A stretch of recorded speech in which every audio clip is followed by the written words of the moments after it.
In 1993, a devastating car accident in South Africa brought a woman named Sipho into the emergency room. Paramedics and doctors rushed to save her.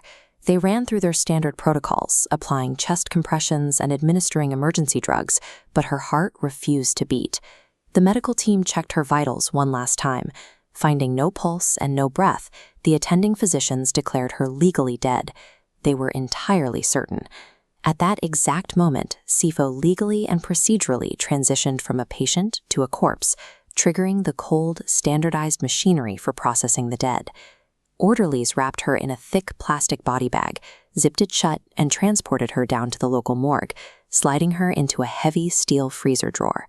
Inside that dark, freezing metal box, Sipho lay in absolute isolation. 21 agonizing hours passed in total silence. Then, a mortuary worker walking past the cold storage units froze.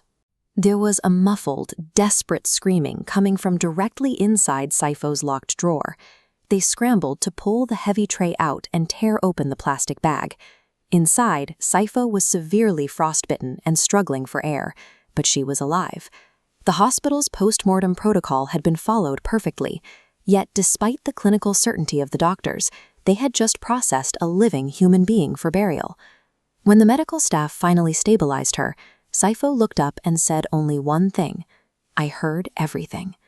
Throughout the entire ordeal, she had been completely conscious.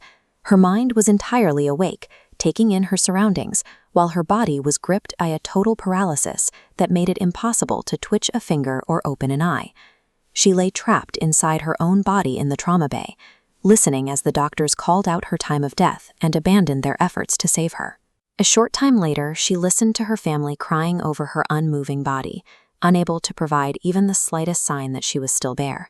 She felt the heavy plastic body bag zip closed over her face, followed by the deep metallic thud of the morgue freezer sliding shut.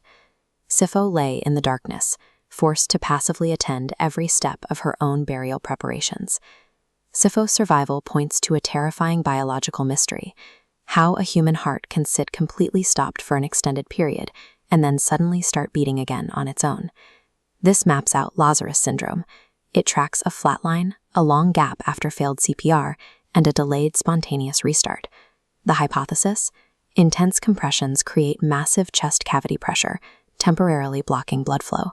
Later, releasing air allows blood to rush in, shocking the heart. The medical community uses the title Lazarus syndrome to categorize these incidents, providing a technical framework for a biological event that essentially bypasses every standard check for death.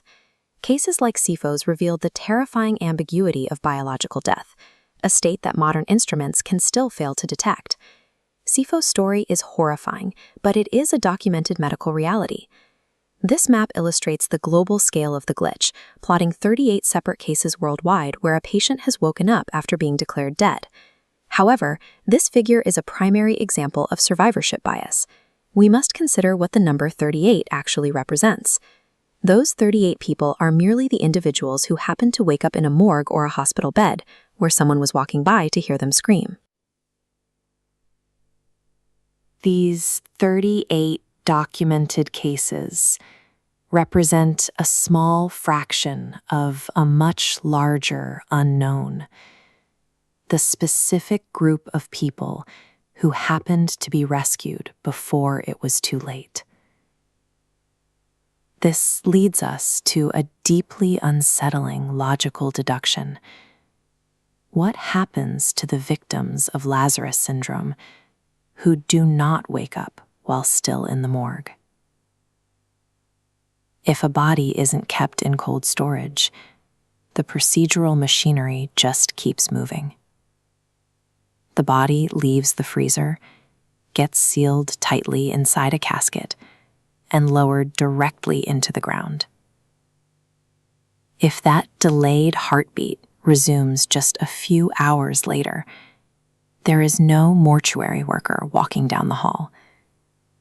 The glitch happens completely unnoticed by the world above. The victim wakes up, fully conscious, breathing in the limited oxygen, trapped in a space with absolutely 0 possibility of rescue. Because of this medical blind spot, an untold number of people are still out there, buried alive, just waiting and listening.